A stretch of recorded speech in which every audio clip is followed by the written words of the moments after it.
All right, Andrew, thank Good you. evening. Thank you so much for being here. A little bit of background on you. You are a partner with Moorfield, Speicher, and Bachman in the Jayhawks state of Kansas. I know you guys love your basketball teams there. You're working in the area of small business and corporate formation. I'm sure you can kind of nuance a little bit about what you're doing specifically there, but I want to give people some background of the general practice area that you're in. You got your JD from Drake University School of Law, your undergraduate from Nazarene University. One little thing about Andrew, we had an event at Kansas, I guess the University of Kansas, last year, and they had to drop one of their speakers. And I talked to Andrew, maybe the first time I've ever spoken to you, and I asked you if you can step in within a 24-hour notice, and you were so willing and so kind of generous to be able to lend your time, drive over to the University of Kansas, be able to speak to the students, and kind of step in the late minute to be able to fill this role. Unfortunately, that was left vacant by protests on campus because of the speaker we had originally and their alliance with the Alliance Defending Freedom. And so, really thankful for that and just kind of your heart of being part of the conference and being able to speak to the students, which is one of the reasons why I wanted you to do this, because you've been kind of pouring into the students and giving your time so generously. And I just wanted this to be kind of put in wax and preserved for posterity. This is one thing you say on your website. You say, I am an attorney for one reason, to use my occupation and fulfilling my calling to serve people in situations where they cannot otherwise help themselves. So with that, I will kind of leave it to you to talk about your calling and leave it to you to kind of talk about the way you've integrated your faith with the practice of law. And with that, take it away, Mr. Speicher. Yeah, thanks, Anton. I appreciate the chance to be here and talk with everybody. And I'm glad you called me last year about KU Law, because I had a great time going over and talking with them. I've got some connections to some of the students that I've known their families for a number of years, so it was neat to do that. And that's now actually turned into a bit of a relationship. I went back again last semester and we did a sort of a Q&A time based really on the presentation that you did at one of the national conference student sessions, where there was some question and answers just about liturgies and counter liturgies and what does that look like. And so I completely stole that from you and turned that into a Q&A with the KU students, and it was just a great time. So I'm looking forward to working with them in the coming years, over the coming semesters. So that'll be cool. But yeah, I've been in practice 21 years. I currently am doing a lot of business law, corporate formation, corporate governance, a lot of transactional work, asset purchase agreements and shareholder sales agreements, all that stuff. But my background is really litigation. I've been in litigation most of my career. But to go back to the beginning of the story, when I got out of Drake Law School, well, let me go even a little further back. So my faith journey starts with my family. My dad's a pastor, has been a pastor my whole life. I've mostly walked with the Lord through my childhood years and into my high school years. I came to one of those moments in high school where I felt like God was saying, do you really want to follow me and follow my plan? Or do you just want salvation to protect yourself from the bad stuff and then do your own thing? And had one of those moments. And from that decision, really felt like God was calling me into some type of service or ministry, but not vocational ministry. And so I went into college just not knowing exactly what that was going to look like, but felt like I was called to use whatever gifts and abilities I had to serve people in need in some way. So through a number of circumstances, ended up choosing law school and felt like that was a good path for me. Got my degree from Drake, lived in Boston for a little while, and then moved back to Kansas City in the summer of 2001. Had passed the bar exam, had multiple interviews with multiple firms, and then the September 11 terrorist attacks hit. And I got calls from all those firms on September 12th that just said, we don't know what's going to happen. The economy's looking really crazy. And so all interviews were canceled. And so right out of the gate, that was my first introduction to the idea of, if my faith is real and I want it to have anything to do with my career, I'm going to have to lean into it now. And God sort of put me to the test right early on in the early stages of my career.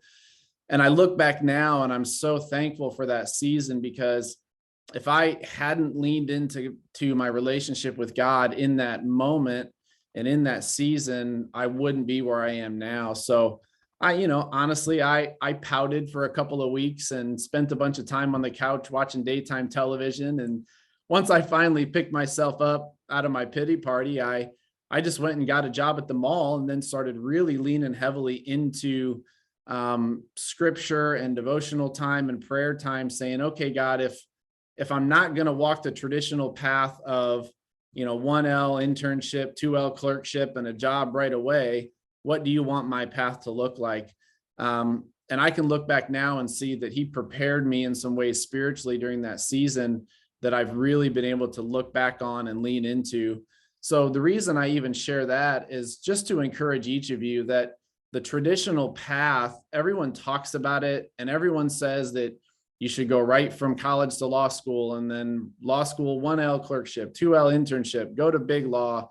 You should have this path all planned out. And I even was talking with somebody recently asking me, well, do I have to go to law school in the community where I want to practice for relationships? And those are all good things. But as people of faith, we come at our career from a different perspective. And the perspective is wherever God wants to put us, we should be willing to go, and we should trust that he's going to provide whatever we need when he puts us there.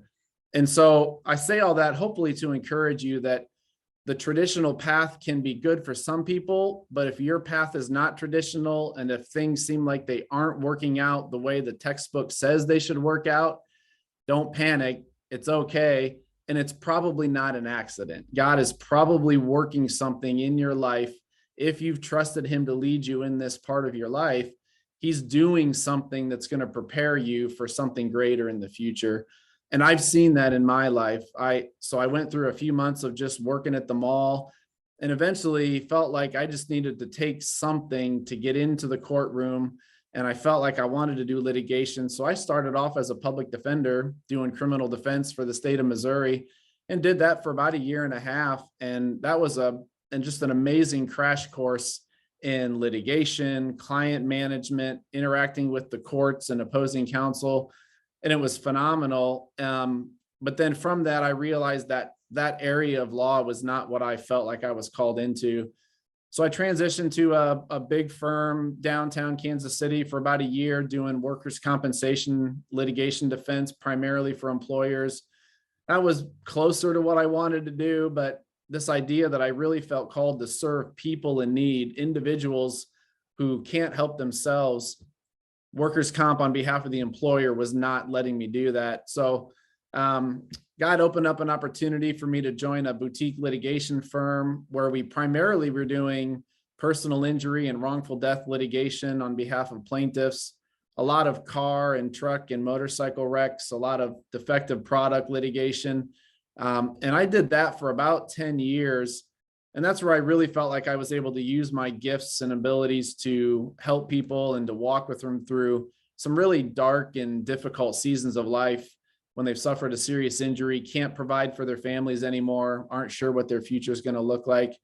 And, I really enjoyed that, but I started getting this sense towards the end of that 10 years. So around 2013, that God was saying, okay, you're following me with your life. You're doing good work as a lawyer. You're involved in your community and at your church, but you haven't really put it all together and let me work in everything that you're doing every moment of every day. And I felt a little convicted. I didn't know why I was getting that sense because I thought I was doing a good job. And I don't think the Lord was chastising me. I think he had just brought me to a place where I was finally able to recognize there's something even more that I can do to be intentional about honoring God with my work and recognizing that all the work we do of any kind is not only has value, but it's ministry and it's service. And pastors are in ministry, but so are we as lawyers, and so are we as counselors and therapists and teachers and people that run lawn care businesses. All of that work is dedicated to God because he created all of that work for us to do. So I started going through this season of just studying what does that even look like and how does that play itself out in my own life. And so through that time, I had a conversation with one of the partners at the firm I was at, someone who had been a mentor and a friend to me, a really wise man of faith, about 15 years my senior. And we realized we were both sensing a call that was very similar to try to do something a little bit more intentional with our careers that would put Christ at the center and at the focus of everything we do, not just in who we are as attorneys and how we operate as lawyers, but to then take and turn that outward into society and try to promote kingdom agenda and do work that's serving the people in need, the aliens, the orphans, the widows that, scripture talks about in the Old Testament. These are the people we're supposed to be caring for. So how can we do that as lawyers without necessarily quitting our jobs and only working for a nonprofit or only working in legal aid? Because we didn't feel called to do that either. So through a season of just discussion and prayer, ended up partnering with him and then one other Christian attorney that he had known. And so what we did in 2014 is we founded this firm specifically as a faith-based law firm. And what we mean by that is we base our entire operating agreement from corporate formation on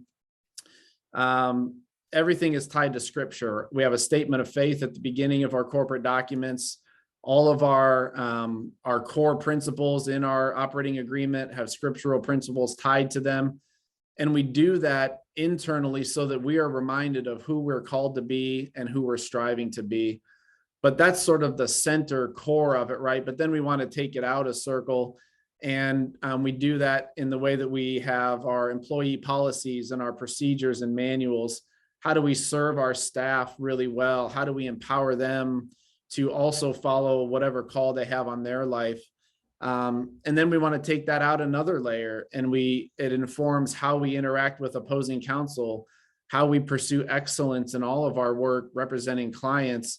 And then what I really love about what we're trying to develop is we take it out even one more circle beyond that and say, how do we then as a firm and as private attorneys impact the community around us for the kingdom?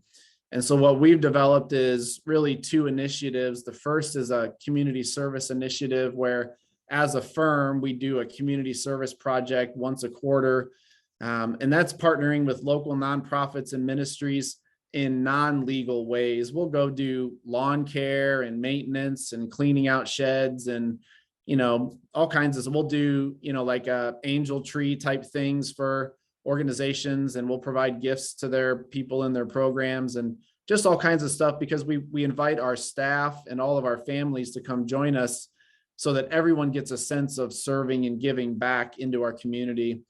But then we also have a pro bono initiative where as a firm, we feel like we're called to donate a percentage of our time as attorneys to serve people in need beyond the clients that pay us to do that, because we as lawyers have a monopoly on the legal service industry. Nobody else can do what we do.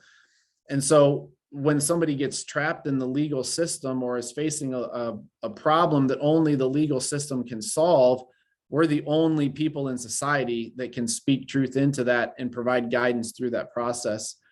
So I wouldn't say it's developed. We are developing and working through how do we form partnerships with local ministries and local nonprofits that are already doing good work, serving people in need in our community, whether it's youth that are aging out of foster care or single moms or people who have been rescued out of human and sex trafficking, children in need of guardianship or other care, all these different issues that we face in our society that we're already passionate about. How do we then partner with the ministries that are serving those people and offer legal services that can help support their ministries and promote their programs? So we've just partnered with these specific entities and said, if you have people in your program that you're serving who also have a legal need, send them to us and we'll take care of their legal problem, no charge. And then we will just send them right back to you, hopefully a step further down the road towards healing and recovery. And so we're developing this program and what it looks like.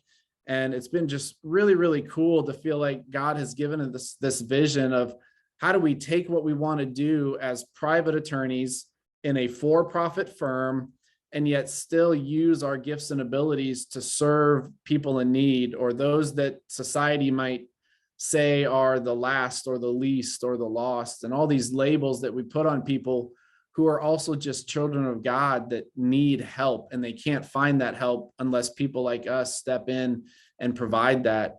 So that's what we're doing now. We've been a firm since 2014, so we've just passed 8 years. We started off just the three of us, my two partners and I, and we had one superwoman paralegal that literally did everything for the first year and a half or so. And now we've grown. We've got 4 lawyers total, my two partners and I, and one associate. We've got 4 paralegals, and we're looking at trying to grow and expand beyond that. And the other thing we're trying to do is we're trying to spread this message of integrating faith with our work, not only within the legal industry, but also to the business community around us, that says we all can go out and make a difference in our community with the specific skill set that we have. If I'm a lawyer, offer legal services. If you're a plumber, offer plumbing services. Whatever it might be, if we realize that the work we're doing is ministry and it's serving people in need, we just need to be creative about finding ways to do that really well. And when we partner with God in that creative process, he'll bring opportunities that are so cool that we never would have had a chance to work in if we had just tried to do it on our own. So that's kind of a long-winded answer to a short question, but that's what we're doing now. So I'm glad to be here. I'd love to answer any questions you guys have and just have a conversation about what that looks like. Yeah, I appreciate that, Andrew. Let me give you the first question. It sounds like your environment itself is already conducive to kind of a faith culture, right? A lot of the students are going to be going into an environment that is not like that at all. They're not going to be one where the faith is going to be welcome or maybe natural in that kind of ecosystem. What do you recommend to them when they go to the big law and their entire, system of partners are all secularist and they're not looking to serve the community? Yeah. And that was my life for the first, 12, 13, 14 years of my career. And I would say 2 things. I would say first, it's really, really important to find your own community of people of faith. And you've got to ground yourself and surround yourself with people that will pour into you spiritual truth and encouragement, because it's not easy to walk that path sometimes. A local church body is absolutely imperative. And then there's also things like finding the local attorney chapter of Christian Legal Society is so helpful, to know that there are other people out there that care about their faith and the practice of law. So that's the first thing, is being intentional about finding community and then investing in that community is really, really important. The other thing I would say is that don't let yourself buy the lie society wants us to believe, that we have to keep our faith out of the secular society or out of the marketplace. Everyone wants to talk about separation of church and state, but yet nobody wants to talk about it the way it actually is. The media and society want us to believe that we as people of faith cannot talk about who we are or talk about our faith at work. And it's not it. It's that the government can't tell us how to practice our faith. That's what separation of church and state at its core really is. Now, obviously, even as a faith-based firm, I can't discriminate against somebody, tell them you can't work for us if you believe something. But I am more than allowed now as a firm owner, and when I was an associate at a secular firm, to talk about who I am and to share that with people around me. So I tried to be really intentional, even back then, at finding ways of just bringing God and church and some of those key phrases into my day-to-day conversations. And it's really not that difficult. People are like, oh, hey, good morning, Andrew, Monday morning. How was your weekend? A lot of people just say it was good, but I would try to find ways to say things like, oh yeah, it was good. I went to my son's basketball game Saturday, and then after church on Sunday, we went and watched the football game. And like, it's super natural. It's not offensive to anybody, but you start planting the seed that people know who you are and what you stand for. And then as you build relationship and they see that you do your work with integrity, you're honest, you're trustworthy, You're not sharing client confidences. You're not making fun of your clients behind their back. You're living the life that Christ calls us to live. And they hear that you're a church person, as they like to say. You're able to start having those deeper conversations, because people come to you and they would come to me and they'd say, you're kind of a church guy, right? I'm like, yeah, I'm kind of a church guy. They say, okay, well, I'm going through a divorce, or I just found out my girlfriend's pregnant and we're not married, or I'm really struggling with addiction, or whatever it might be. And there are some really powerful opportunities and beautiful moments that we can engage in when we have just been open about who we are in very natural and conversational ways. So that to me is the best thing, especially as a first year associate, kind of up through that first 5 years, until you've established yourself as someone that's trustworthy, that does good work, that can be counted on and relied on. Just make it a natural part of your day-to-day conversation, and then just wait for the Lord to present opportunities to have deeper conversations after that. Yeah. So this is a good segue maybe, and I want to maybe ask you to dive into this a little further. But a lot of times when I was working in the employment sector in Atlanta, I was struggling with the timing issue of when my faith needs to be made evident to my bosses. I'm curious what you think about that. I mean, should it be something that you cast early vision on, and then you have them expecting you to try to reframe things through a gospel lens? Or do you gain a little bit of, political capital and actually gain a little bit of trust to show people you're competent in the legal field before you can start talking about your faith a little bit more in a public sense? Yeah, it's a good question. It's probably going to be a little bit dependent on the individual and the environment they're in. But my thought would be, I don't know that it has to be one before the other necessarily. My experience, and I went to the public defender's office first, and I think a lot of legal aid industries are very liberal by nature, because the type of person that it attracts, it often seems to attract people that are really passionate about those in need, and they often seem to align themselves with other liberal ideas and agendas. And so it was not a faith conducive environment when I started there, nor was the next firm that I went to. But I didn't ever feel the need to try to put one ahead of the other. I just always tried to be really open to the opportunities. And if it felt somewhat natural in the moment, or if I felt prompted in my spirit to say it, whether it felt natural or not, I tried to just obey and say, yes, Lord, I'm going to respond. And I have never in my 21 years of practice had pushback, had criticism, had people accuse me of shoving the Bible down their throats. But I think it's because I was really cautious of not talking to people about the Bible or about God. And I focused it on talking about myself and who I am. So, oftentimes people say, well, don't talk about yourself, talk about others. And that's good for networking. Ask them about themselves, learn about their business.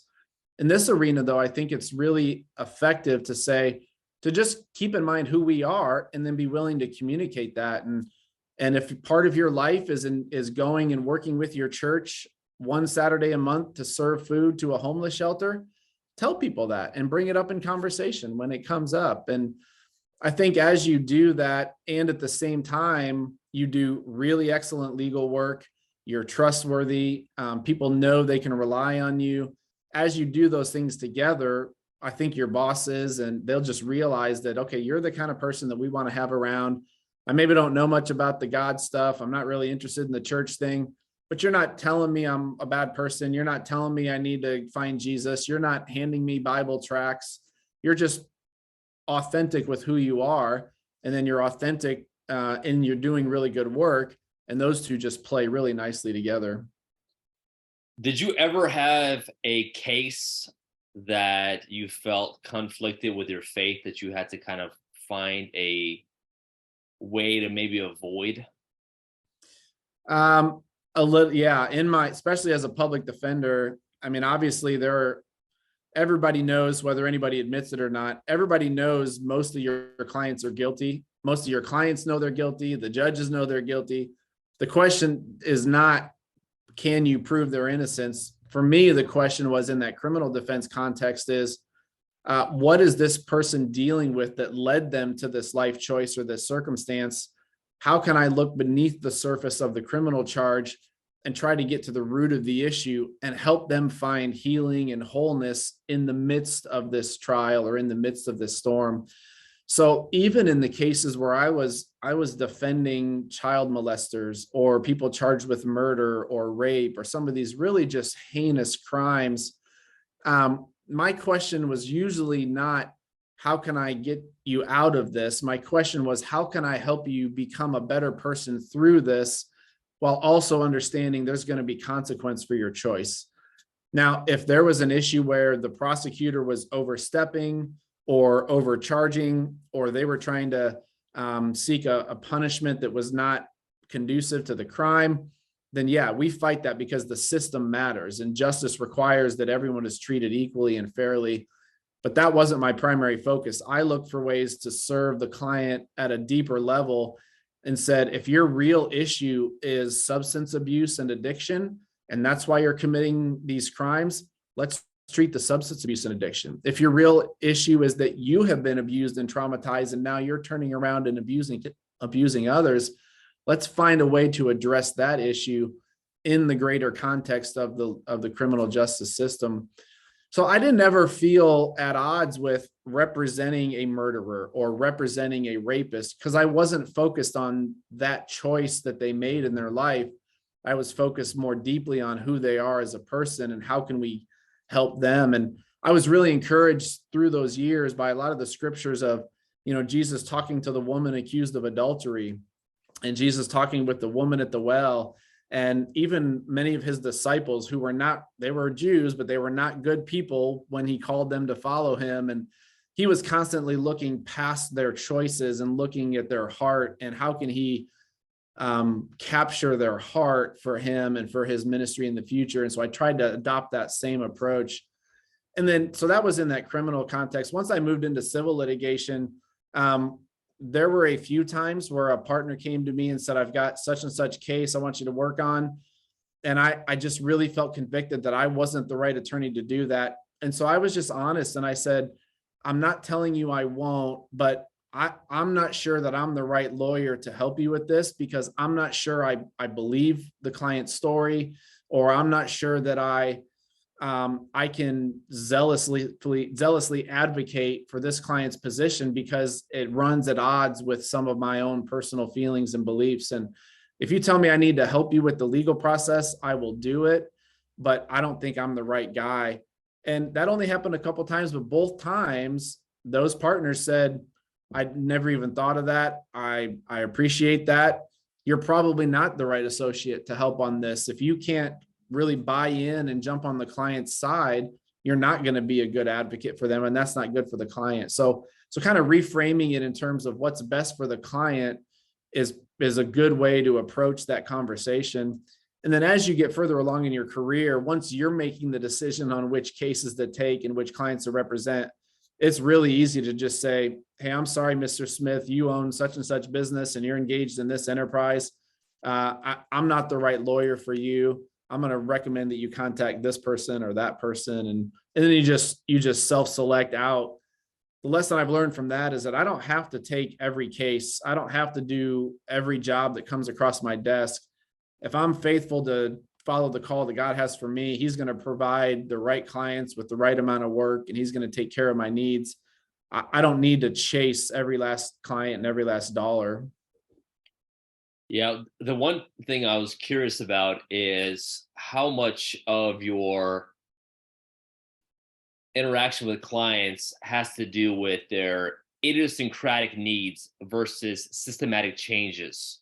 If that makes sense. Say somebody comes to you and there's an issue of poverty underlying the case, but then you also see a society-wide problem with poverty itself that you feel like could be addressed through the legal streams. Did you ever have this trouble of wanting to serve your client, but also wanting to serve a bigger societal-wide problem and kind of maybe being conflicted by your own special interest? That's a good question. What it makes me think of is really more recently in my life, the the issue of human and sex trafficking has really risen to the forefront of my attention, especially here in Kansas City. Kansas City is a crossroads of multiple major interstates that run clear north and south across the U.S. and all the way east and west, and then in between.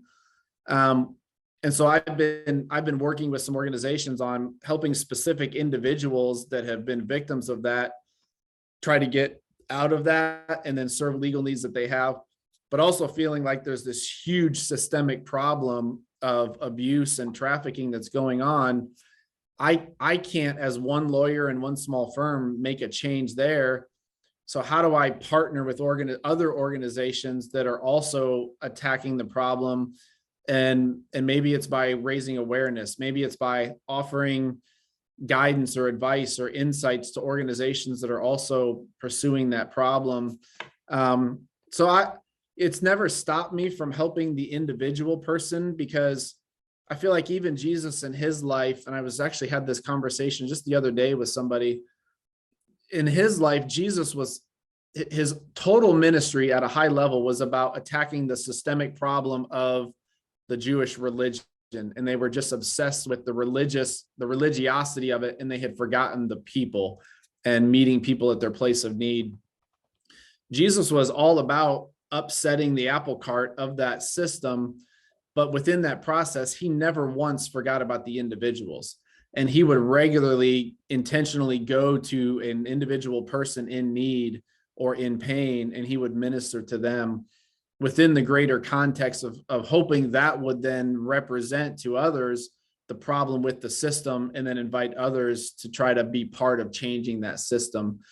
So that's sort of the mindset that we've taken, is we can't, with our current size and scope, change the system of sex trafficking, but we can help the individual victims from that, and then hopefully empower them to go out and speak back into the community or into that issue. And by the more people come alongside and start attacking the problem from different angles, the more likely we are to collectively make a change in the systemic issue. There's some great stuff in the Gospels where Christ extends himself to the unclean, kind of defiling the ritual understanding that people have on him. But then there's other instances where you have people reaching out to him, like the woman who touched his gown and was kind of healed. This is a great aspect of, kind of a symbiotic relationship between Christ and the people, and how both of them are kind of reaching forward and back. This is a great question from Virginia here. What about telling your clients that you're a Christian? Is that something that people recommend you do early on, middle on, late on, never? Yeah, it is a great question. And my answer is it will be totally dependent on your life circumstance. And by that, what I mean is I always try to be ready and willing to give an answer for the hope that I have, and try to be ready and willing when it comes up in the context of conversation to be open and honest about who I am. But I didn't ever set out to try to find ways to tell people I'm a Christian. I always felt like the whole I'm going to force it into a conversation, or I need to share the gospel with 3 people this week, or I personally have never found those methods of evangelism to be very effective. So my approach has always been, I'm going to authentically be who I am, and I'm going to be open and transparent about that, but in a way that's within the context of conversation and regular social interaction. And so same thing, like when I talked about having conversations with colleagues or bosses or whoever, if a client wants to just ask me how my weekend was and what I was doing, if that involved church or God in some way, I would make sure that that part was included, because it's a natural answer to the question.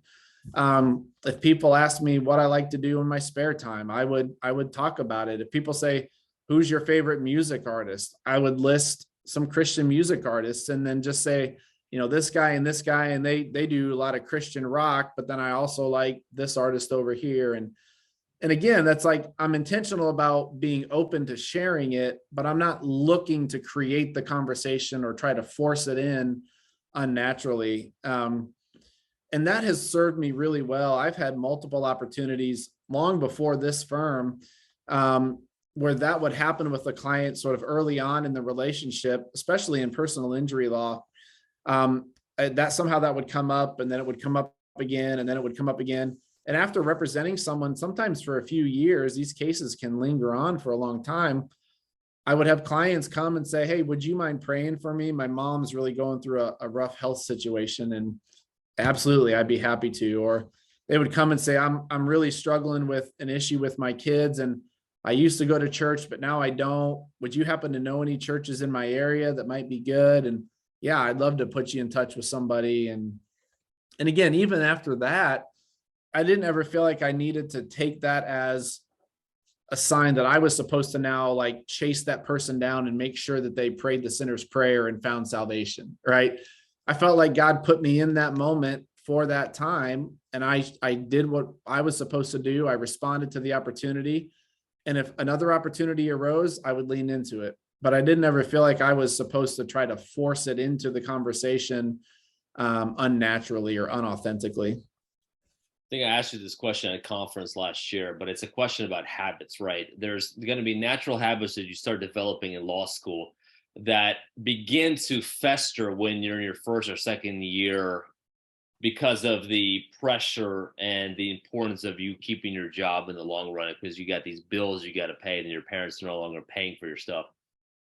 What are some habits that you noticed that you developed maybe in law school or afterwards that were kind of negative habits? And then kind of how did you respond to that by building these counter liturgies, as James K. Smith talks about? Yeah. I think so. One of the things I struggle with is perfectionism, and then also with just what I call irrational confidence. I'm entirely too fond of myself, and that's been something that I've dealt with since I was a kid, and my parents did a good job of calling that out in me and helping me try to process through how do I submit that to the lordship of Jesus without abandoning it, because it's a characteristic that can be really valuable and helpful in the right context and in the right way.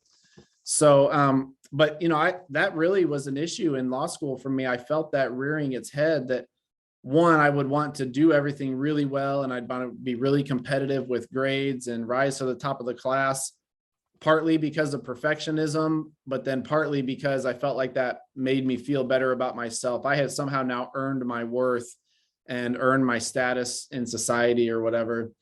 But even then, God was really faithful to help me see that I can't lean into that, because if I do, I'm going to go down a really dark, but really, really common path of chasing the dollars and going into the law because it's really prestigious and you can make a lot of money, and all of these reasons that are completely antithetical to the calling that God has on our lives. If we are called into a position that provides wealth and power and authority, then by all means follow it, but do it for the purpose of using that wealth and authority to serve the kingdom and to serve those around you. So my wife and I she was in veterinary school at the same time I was in law school. We were really intentional about holding each other accountable on those issues and setting aside specific time on Sundays for worship, setting specific time on Saturdays for date night, and saying, I don't have to necessarily be the top student, and I don't necessarily have to chase every opportunity to get the major clerkship that'll lead to the big law job. It's okay if I set aside these times to protect my marriage and to protect my relationship with God. And if God wants me in one of those positions of power and authority and wealth, he's going to make a way anyway, because I'm faithfully seeking after what he wants me to do and how he wants me to live out this life. And if that's not my path, not only is that okay, that's actually better. I would not want to be in one of those positions if it wasn't what I was best suited for, if that wasn't where I could have the most kingdom impact. I didn't want that anyway. So one is carving out time intentionally, taking it away from studying, taking time away from preparing for finals and classes, but then using that time to protect your relationships, whether you're married or just have good friendships, protect those relationships, and then setting aside time for worship and prayer and contemplation to protect your relationship with God.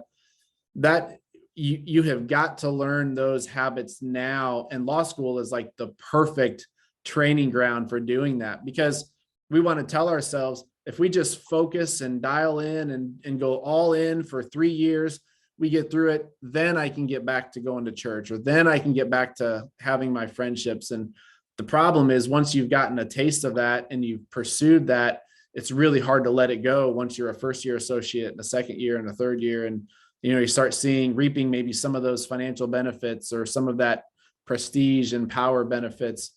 So law school is a great time to start thinking about that and developing those habits. But it's also, if a student has not done that well, it's never too late to start. So finding a community, like I said before, finding a community of believers that can speak that truth into your life and hold you accountable for that, and finding people that know how important that is and asking them to walk that path with you can be really, really empowering. One of the things my dean said to me, well, he said it to all of us during one of our orientations, was, this is going to be bad news for everyone in law school, is that you'll never have more time than you do now. And I want you to talk about the way that you're able, and this is, you mentioned this a little bit, and I appreciate you bringing up your family a little bit.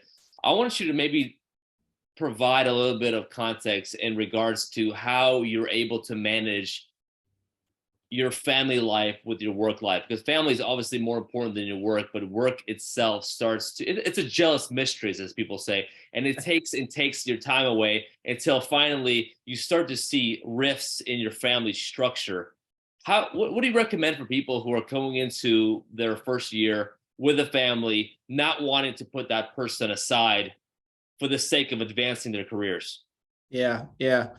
I would say a couple of things. The first is that I think, for whatever reason in our society, sort of in the big C, the capital C church, we've got this message that work and family and God are somehow at odds with each other and competing with each other for our time and attention. And I think we've got to break that mindset and say, no, God is holistic and he is triune, and those are all working together. So how can I find ways to let my work and my family and my faith work together with each other instead of competing with one another?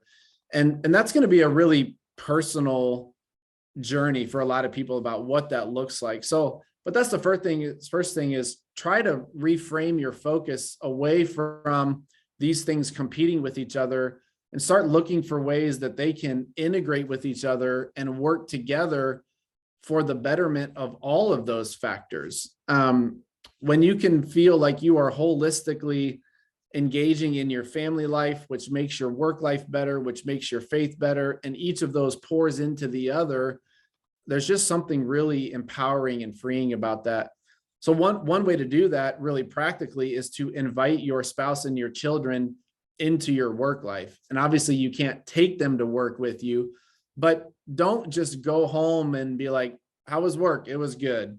Like, no, talk about what you're doing as much as you can within the confines of confidentiality.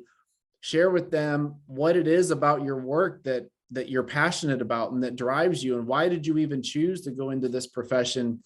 Talk about ways that you feel like God is using you at your work, and opportunities you're having to share love and help and hope with people at your work or with clients. And then find ways to engage your family in those kinds of activities, introduce them to your work people, talk about it at church. And it's like just all these different ways. But so inviting your family into that part of your life, I don't think it's natural for a lot of professionals, because we feel like we're just separated and different from our family because we've got this professional life that's got these professional requirements and licensing and all this stuff. So it makes us feel separate and different. So trying to break down those barriers and invite your family into understanding and seeing and hearing why you do what you do and what drives you and how the Lord is maybe working in your life through your work and in your work. That's been really impactful for me, especially as my kids have grown and now they're both teenagers. They're 14 and almost 18. and talking about why I do what I do and why my firm is called a faith-based firm and what that even looks like. And then inviting them to come on the service projects and just all these different things. So that's the first thing. I think that really helps us to think about all these pieces should be working together. The other thing is I have really learned to dislike the concept of work-life balance. Just that terminology that like somehow they're never supposed to be too far away from each other. That's not been my experience. And I just don't like that analogy. I've really thought of it in terms of life as a pendulum, and we swing back and forth, and we're just constantly in motion, and we go through seasons of life where one portion of our life requires more time and attention, and then the seasonal change and another might require more time and attention. So if my work for a season is requiring a lot of time and attention, communicating that with my family can be really valuable so that they know I'm not just distancing myself from them, but it has a specific reason and a purpose. They can see it, but then I have to be really, really intentional that when my work requirements slow down for a time, I need to lean into my family and lean into my community, lean into my friendships, and be okay with the idea that just because I'm not billing as many hours or generating as much revenue as I did last month or last quarter or last year, that's okay. If God has allowed that, I need to then use my time and energy somewhere else. And if that means that I don't get the next promotion as fast, or if that means that I don't get the next job that I thought I wanted, if it's all submitted to Christ anyway, that's okay. God has said that he is a God of enough. He will provide exactly what we need. And if we're living in that sense of peace and contentment with whatever he provides, if he says it's enough, then it's enough, and we can rest in that. So just being okay with the seasons of life changing, it doesn't mean that in this season of more work, I'm somehow abandoning my family. I'm just recognizing that this requires more. And then when the season of life comes when my family needs more time and attention, I just better lean into that and be sure that I do it well. Yeah. So I got one more question for you for the sake of preserving your patience and everyone else's time. Light question here. I'm going to go to Stanley Kubrick on this and talk about, all work and no play makes Jack a dull boy. What do you do for fun? What do you do to detox from your stressful environment? Yeah. I love to play basketball, and I like to go to the gym and stay physically active. I love to play golf. Those are some things I try to do on what I would call a more consistent basis. So I got a group of guys I've played basketball with on Monday nights for years and years, and it's not competitive. No one's trying to prove anything, but it just gets me out and gets me working. So that's been really good. I like to explore new restaurants. So I love to eat, find new restaurants, invite my family and friends to experience new restaurants with me. That's really good. But then on a bigger picture, my wife and I and kids have really learned to enjoy traveling together. And that's been a really important thing for me. And it doesn't have to be the expensive Disney World trip. It can just be driving to Arkansas and finding a bed and breakfast, or going to a cabin at a lake or whatever, but intentionally finding ways to travel away from our house, away from our town, which is also away from my office, and leaving the laptop at the office. That's been really good for me to do that, even for just 3 or 4 days at a time, or just a week at a time. There is something refreshing about that detox of I'm not engaged, I'm not answering emails, and I might still be thinking about work because it's hard to shut the brain off, but then I'm distracted again because my kids want to go do something, or my wife wants to go hang out or do whatever. And so we love to travel, and then we found that even just the quiet travels of renting an Airbnb in some random town that has a really strange museum, it doesn't have to be crazy fancy. Just find something new and different to do and go explore the creativity of God.